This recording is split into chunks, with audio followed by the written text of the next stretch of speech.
Ditanya seberapa penting prestasi, jawabannya penting. Tapi dalam konteks tertentu dulu, kita tentuin role model dulu. Jadi kita cari orang yang udah berpengalaman, kita tanya pengalamannya, cari insight dari beliau.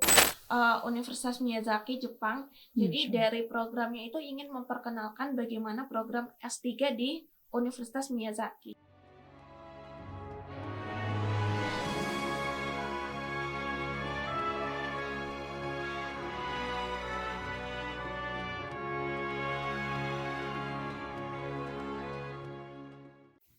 Sama ini Kak, dengar-dengar Kakak jago Sintaskopus nggak sih Kak? Itu keren banget sih Kak, menurut Kakak. Kayak apa sih, bisa dijelaskan bedanya Sintaskopus sama karya ilmiah?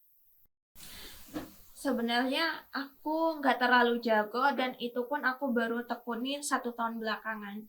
Jadi sebenarnya apa sih Sintaskopus itu? Jadi Sinta sama Skopus itu suatu indeks untuk jurnal bereputasi. Jadi jurnal itu, misalnya kita punya jurnal. Jurnal itu biasanya maksimal kayak 11 atau 12 halaman yang isinya tentang original artikel. Jadi penelitian terbaru kita buat artikelnya, atau hasil review, misalnya systematic review atau meta analisis, kita buat artikelnya terus untuk kita publikasi. Nah, jurnal terindeks bereputasi itu ada 2, ada Sinta sama Scopus. Nah, di luar dari itu ada juga. Kalau di Indonesia untuk standar nasional akreditasi itu ada Sinta. Nah, kalau misalnya untuk internasional itu pakai Scopus. Jadi Q1 sampai Q4. Nah, Sinta juga ada beberapa tingkatan, tapi biasanya yang bereputasi itu misalnya Sinta 1 atau Sinta 2 untuk di kegiatan tertentu yang minta persyaratan Sinta gitu. Terus bedanya sama karya ilmiah apa? Jadi karya ilmiah itu sama konsepnya seperti nyusun artikel untuk publikasi. Tapi bedanya kalau penyusunan karya ilmiah itu lebih kayak kita buat makalah sehari-hari gitu, atau misal untuk tugas kuliah. Jadi kita ada bab 1 pendahuluan latar belakang, rumusan masalah, tujuan penulisan, terus bab 2-nya tinjauan pustaka dari ide yang kita susun itu, terus bab 3-nya itu misalnya isi. Jadi kenapa kita usulkan ide tersebut? Misalnya kita usulkan treatment A untuk penyakit A gitu. Nah, komposisinya treatment ini apa gitu? Kenapa bisa diaplikasikan untuk penyakit tersebut? Kelebihannya apa? Kekurangannya apa? Lalu kita tutup sama kesimpulan gitu dan daftar pustaka. Terus itu misalnya bisa kita ikutkan untuk lomba-lomba yang khusus karya ilmiah gitu.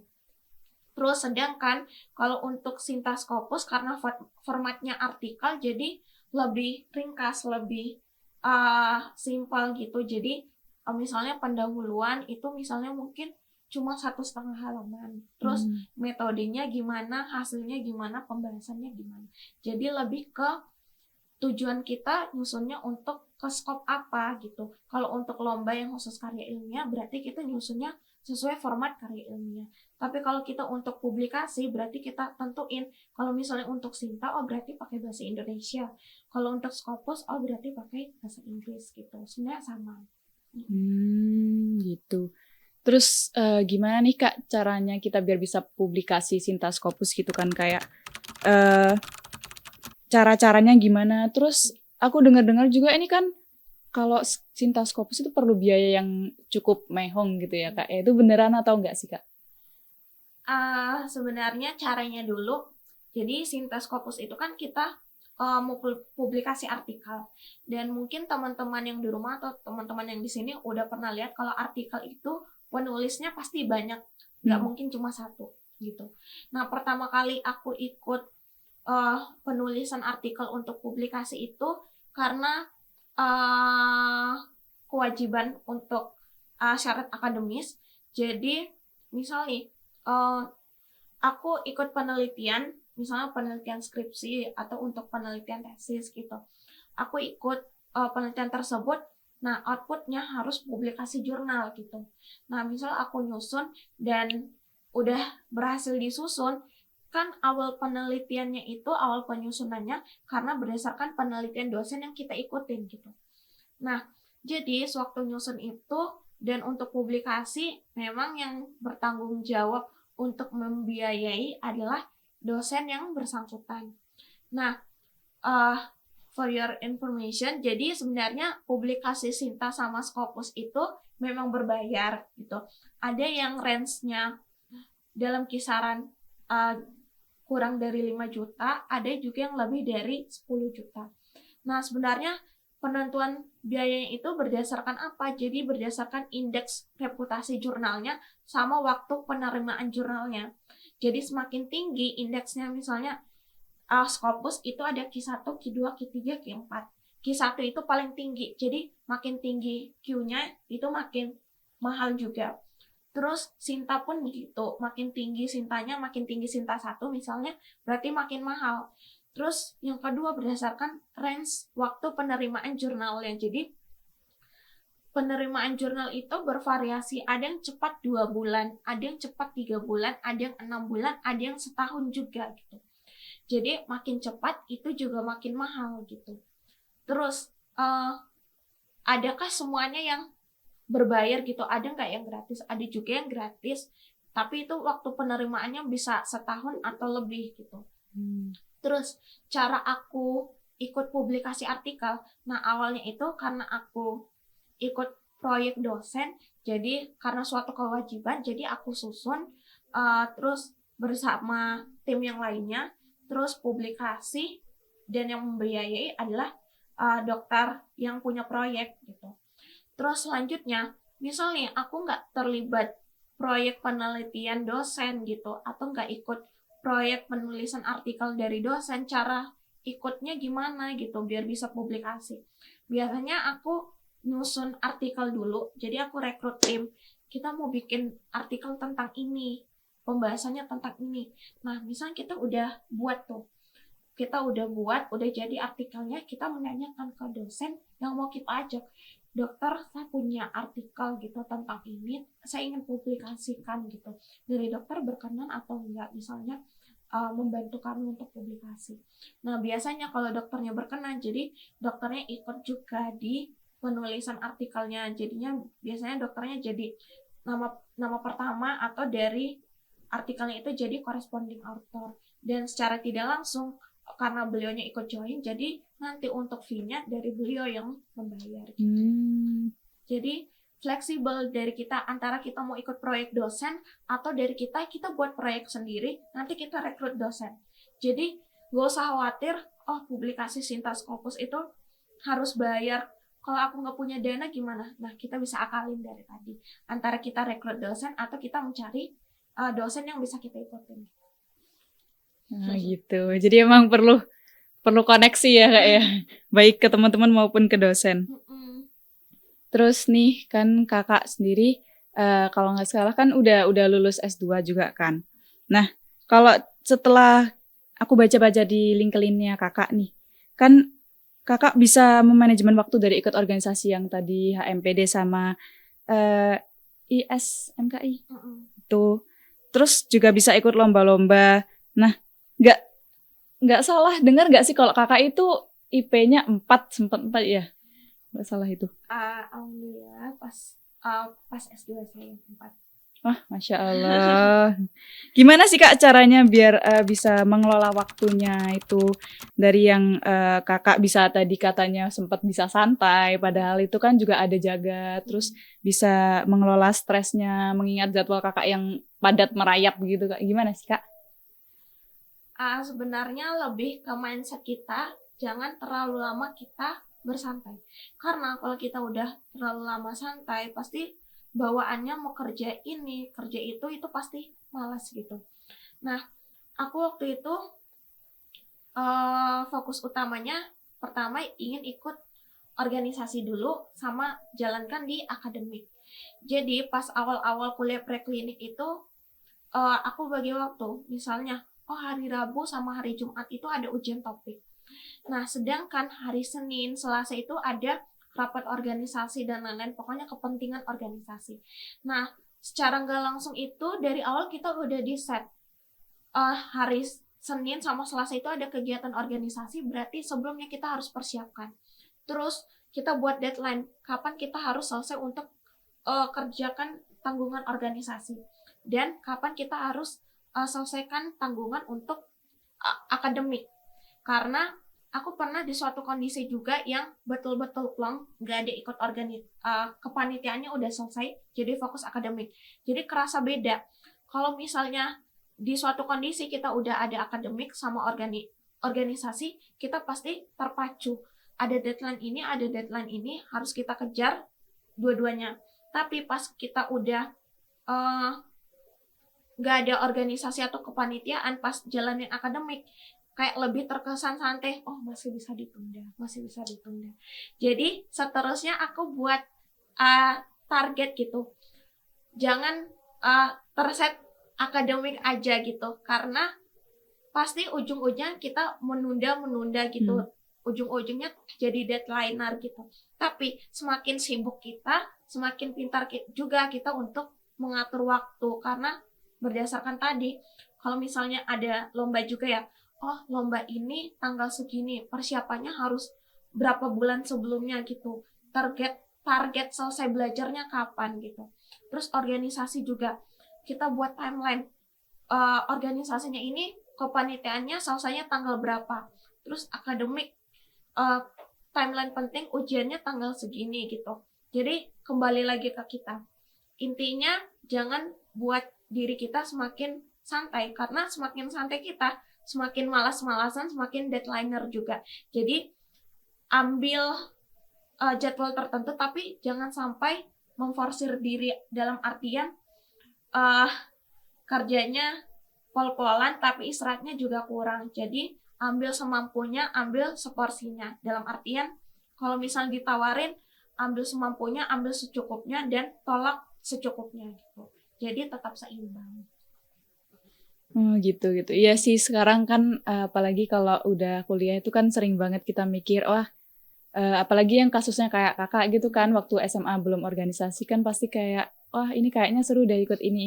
Jadi lupa kalau dia itu sebenarnya nggak sekuat itu gitu ya kak ya. Emang harus tahu kemampuan diri sendiri gitu kan. Oke, jadi gimana sih kak dari kakak sendiri yang punya prestasi segudang ini untuk dari prestasi akademik maupun non-akademik dari mahasiswa FK untuk dapat digunakan sebagai alat untuk berdakwah nih kak. Terus gimana caranya itu bisa memberikan contoh kepada umat-umat yang lain gitu kak? Oke, terima kasih pertanyaannya. Mungkin disclaimer dulu, untuk prestasiku mungkin masih minimal dibanding yang di luar sana. Pasti prestasinya lebih banyak dari aku, dan cara bagi waktunya juga lebih kompeten dibanding aku. Nah, mungkin gimana prestasi bisa kita gunakan untuk memotivasi sesama. Aku memegang prinsip, misalnya kita apapun kegiatan yang kita lakukan itu pastinya berlomba-lomba dalam kebaikan, dan jadilah orang yang bermanfaat untuk orang lain juga, karena kita hidup pun hablum minallah dan hablum minannas. Jadi motivasiku juga untuk misalnya akademik jalan, organisasi jalan, sama lomba pun jalan, itu karena aku ingin apa yang aku lakukan itu bisa diambil contoh baiknya sama orang-orang. Misalnya, aku ingin misalnya seimbang akademik sama organisasi. Mungkin dari yang aku lakukan itu bisa menjadi contoh sama adik-adik tingkat aku atau sesama temanku. Aku ingin seperti Lina gitu. Gimana cara dia bisa membagi waktu gitu. Terus prestasi pun itu juga dapat benefit di kita sendiri. Misalnya secara nggak langsung orang-orang yang berprestasi itu, atau yang baik dari organisasi, akademik ataupun dalam bidang akademik dan organisasi, itu pasti akan expose-nya besar. Jadi kakak ini gitu, pasti itu kayak menjadi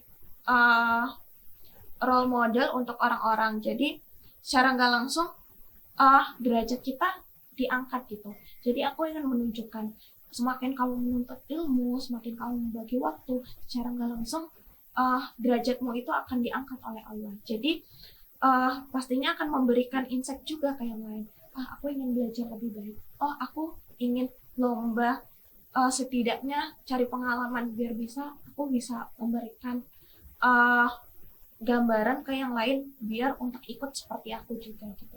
Sama aku ikut seperti itu karena misalnya dalam bidang akademik kan aku ingin jadi uh, yang terbaik, tapi untuk diri sendiri. Kalau misalnya orang lain bisa ambil manfaat dari aku, itu termasuk senang juga karena outputnya dari kita jadi dikenal dalam hal baik dari sesama teman atau adik tingkat atau kakak tingkat atau dari dosen, itu juga menambah relasi kita. Jadi relasi udah pasti terjalin dengan baik kalau misalnya ada yang mau tanya, Kak minta tolong boleh dijelasin nggak tentang ini, gimana cara ikut lomba ini, itu aku sangat welcome dan secara nggak langsung kita nambah relasi dari situ.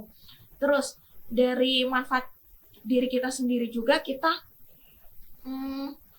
manajemen waktu jadi lebih baik gitu. Nah, secara nggak langsung kita tunjukkan bisa loh, walaupun kuliahnya FK yang super sibuk, kita bisa tunjukkan, kita bisa seimbangkan. Anak FK bisa ikut organisasi gitu, bisa ikut lomba juga. Jadi kita bisa memberikan efek gitu bahwa apa yang kita dapatkan itu sebenarnya bisa dipakai untuk berdakwah. Jadi kita bisa jadikan diri kita sebagai role model, dan intinya yang paling penting menjadi bermanfaat untuk orang lain gitu. Masya Allah. Jadi emang sekarang kan juga lagi rame kalau misal sebenarnya kuliah itu cuma akal-akalan aja gitu. Tapi sebenarnya emang itu penting ya Kak ya. Apalagi kita sebagai umat muslim memang diwajibkan untuk menuntut ilmu setinggi-tingginya. Terus ini Kak, selama Kakak menjalani kehidupan di FK, terus yang kayak ikut lomba-lomba, kompetensi, itu pernah nggak sih Kak gagal gitu? Terus kayak apa ya, kita udah memberikan yang kita mampu, kita udah berusaha keras gitu, tapi masih gagal. Gimana sih Kak caranya buat menghadapi kegagalan itu biar kita tuh bisa tawakal gitu Kak? Untuk lomba ada dua kondisi. Kondisi yang pertama, yang dari awal memang kita targetnya cari pengalaman, kita nggak set juara. Berarti dari awal kita nggak mengharapkan gitu. Nah misalnya pas nggak juara, berarti masih tenang aja gitu. Terus jadi motivasi untuk lebih baik lagi ke depannya. Kalaupun juara itu jadi bonus. Tapi ada di suatu kondisi yang lomba kita target juara, kita udah persiapan ekstra, ternyata hasilnya itu kita nggak juara atau di luar yang kita harapkan gitu. Sebenarnya kalau kecewa iya pasti ada, dan cara kita kembali menerima itu pasti butuh waktu juga. Jadi kita bisa ajak ngobrol dengan teman, kenapa ya aku nggak juara padahal udah belajar ekstra gitu, atau udah persiapan matang, atau misal aku ikut lombanya itu banyak berkorban, misalnya aku sampai cuti gitu, atau misalnya aku nggak ikut kegiatan tertentu hanya untuk fokus di lombanya gitu. Kembali lagi ke diri kita sebelumnya. Jadi usaha iya, tawakal iya, dalam artian kita berikhtiar, tapi setelahnya ya sudah kita serahkan kepada Allah. Jadi prinsipnya aku pegang prinsip juga, kita kontrol apa yang bisa kita kontrol. Nah di luar dari itu ya sudah biar Allah yang tentukan gitu. Jadi biar di akhir nanti kita nggak terlalu down karena mendapatkan yang nggak sesuai dengan ekspektasi. Kalaupun misalnya kita sampai di tahap itu, gak apa-apa, kita belajar berusaha mengikhlaskan, bisa coba cerita sama teman biar nggak kita pendam sendiri. Terus coba evaluasi lagi diri, sebelumnya yang kurang apa, mungkin memang aku udah berusaha lebih, tapi mungkin orang-orang sana lebih ekstra lagi dibanding aku, nggak apa-apa, mungkin aku kurangnya ini gitu, dan bisa aku perbaiki ke depannya gitu. Dan intinya di luar apa yang bisa kita usahakan, misalnya belajar kita harus usahakan, doa kita harus usahakan, di luar dari itu apapun hasilnya kita serahkan ke Allah. Masya Allah. Jadi gitu ya teman-teman para penonton mungkin yang masih beberapa dari kalian mungkin masih gagal-gagal itu nggak apa-apa kita terima aja. Memang ya sesuai kata kakaknya tadi apa yang bisa kita lakukan ya enggak ya udah kita. Karena nggak semua first try itu langsung goal gitu. Jadi Tuh. perlu beberapa tahap dan perlu beberapa latihan atau kemantapan diri gitu baru bisa. Oke. Nah ini nih Kak, ada kesan-pesan nggak Kak dari bahasan dari tadi yang kita sudah laksanakan? Apakah ada yang kayak dari kakak sendiri mungkin tips atau trik yang bisa kakak kasih khususnya dari FKUB sendiri buat meraih prestasi sekalian penutupan gitu Kak? Mungkin dari pengalaman pribadi, semakin berjalannya waktu pasti ada banyak hal yang kita sesali gitu. Jadi karena memang penyesalan tuh datang belakangan. Nah mumpung dari teman-teman misalnya sekarang yang masih preklinik atau misalnya belum kuliah itu terima semua apapun yang kesempatan yang datang ke kalian. Jadi jangan menolak karena misalnya aku insecure, aku kurang baik, aku belum pengalaman, aku takut jadi beban, aku takut nanti nggak juara. Nah semuanya itu kita nggak akan tahu kalau kita nggak coba gitu. Jadi pas kuliah, pas preklinik, coba semua apa yang pengen teman-teman coba. Jadi nggak usah terbatas, oh aku nggak ada teman di sini, takut nggak ada teman gitu. Kan nanti pas misalnya kita join, kita dapat teman baru gitu, dapat relasi baru. Oh misalnya aku pengen deh ikut lomba tapi takut dan lain hal gitu. Coba aja kita cari siapa yang bisa kita ajak bicara, siapa yang bisa kita rekrut, terus apa yang bisa kita pelajari gitu. Terus organisasi, aku takut organisasi ini akademikku jadi turun gitu. Gak apa-apa, kita cari organisasi yang sesuai porsi kita. Misalnya kita nggak bisa yang terlalu ekstra, pilih organisasi yang misalnya bisa kita imbangin gitu. Jadi coba semuanya, sewaktu ada kesempatan itu diambil aja, jangan ditunda. Karena misalnya pas aku udah dokter muda, ada hal-hal yang tertentu yang aku udah nggak bisa dapatkan gitu di dokter muda dibanding aku sewaktu preklinik. Jadi misalnya ikut lomba, semumpung bisa dibiayain oleh fakultas, universitas, ikut aja gitu. Alasan juara, ya udah nanti belakangan anggap juara itu bonus. Yang penting pengalaman organisasi. Mungkin dokter muda udah fokus ke klinik gitu. Nah, sewaktu preklinik ikut aja. Mumpung masih bisa latih soft skill, cari relasi gitu. Terus akademik, belajar sebaik-baiknya. Mumpung kuliahnya itu masih kita dikasih oleh dosen, bukan belajar mandiri, berarti belajar sebaik-baiknya. Mungkin sekarang masih belum bisa cari cara belajar yang tepat, kita explore, belajar lagi. Oh kiranya aku lebih nyaman ngeprint PPT, oh aku lebih nyaman buat catatan tulis tangan, oh aku lebih nyaman coret-coret PPT di pad gitu. Dan semuanya kembali ke kita. Apapun yang bisa kita, kesempatan yang kita dapat, kita ambil. Jadi jangan menyanyiakan kesempatan yang ada. Jadi jangan berlalu begitu aja. Karena hidup pun akan terasa flat kalau kita kuliah aja tanpa dihiasi dengan hal-hal tertentu gitu. Kalau sebutannya sekarang kupu-kupu gitu ya Kak? Iya. Kuliah pulang. Oke Kak, sebelum kita tutup nih, kita mau main sedikit game. Iya boleh. Ini kayak permainan tanya jawab yang jawab cepat gitu Kak. Rate nilai 1 sampai 10, seberapa sulitnya punya IPK 4? 9. Kenapa nih Kak? Sebenarnya 9 ini dalam rentang ke yang mudah ya menurutku. Oh, Masya Allah. Enggak. Masya Allah. Tergantung lagi dalam konteks preklinik atau klinik. Nah, kalau misalnya preklinik itu semakin bertambah semester kita udah kayak familiar. Kayak misalnya poin penilaiannya apa, terus dalam rentang misalnya ujian, kalau dapat nilai 80, oh udah aman. Kalau dapat nilai 70 pun aman. Oh dapat nilai 60 pun, oh masih aman. Kalau misalnya kita ada backingan, cadangan nilai lain misalnya dari diskusi gitu. Oh misalnya menurutku pas diskusi aku oke, mungkin aku lebih unggul dibanding yang lain. Jadi kita udah bisa prediksi gitu.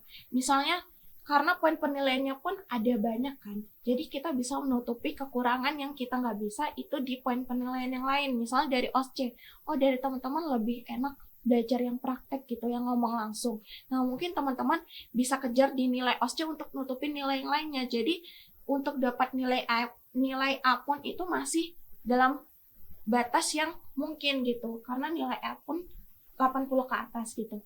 Nah terus dalam konteks klinik lagi, dokter muda itu balik lagi ke stase yang kita jalanin. Ada yang dapat nilainya terkesan dalam batas kemampuan kita, ada yang susah banget nih. Nah itu tergantung lagi ke teman-teman belajarnya kayak gimana.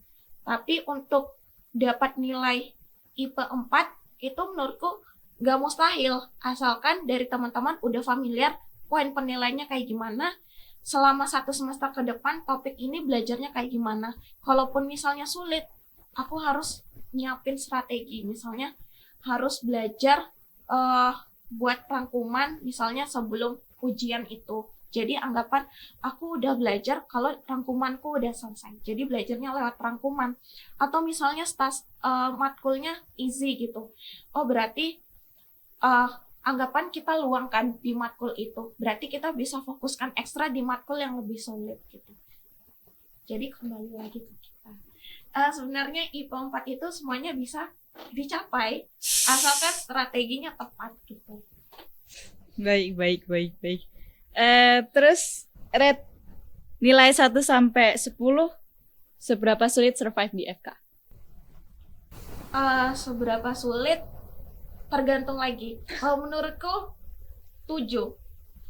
Tergantung lagi dalam hal pertemanan ya. Karena kadang ada yang milih-milih teman, ada yang orang tertentu itu welcome sama kita gitu.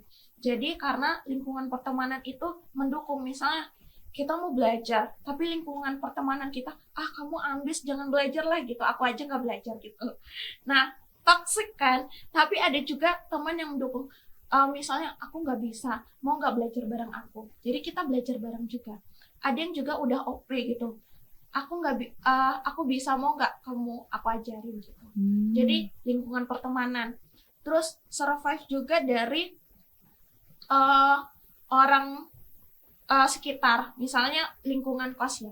Kalau lingkungan kosnya kurang kondusif, berarti kita maksimalkan misalnya dengan belajar di luar, belajar di perpus atau belajar di kafe gitu. Atau misalnya lingkungan kosnya ini udah memadai, misalnya kita nggak gampang ngantuk saat belajar di kos gitu. Berarti kita gunakan kesempatan itu untuk belajar. Survive atau enggaknya, selama 2 komponen ini mendukung kita, insya Allah survive. Dan dari dukungan orang tua juga ya, dan dari doa, karena semuanya nggak lepas juga dari doa orang tua. Masya Allah. Bisa diingat-ingat ya guys nih. Kata Kak Lina ini IPK 4 gampang kata beliau. Oke Kak, mungkin untuk podcast hari ini dicukupkan. Terima kasih banyak atas waktu yang telah disempatkan untuk datang kemari. Terus terima kasih juga udah motivasi dan semua jawaban-jawabannya Kak.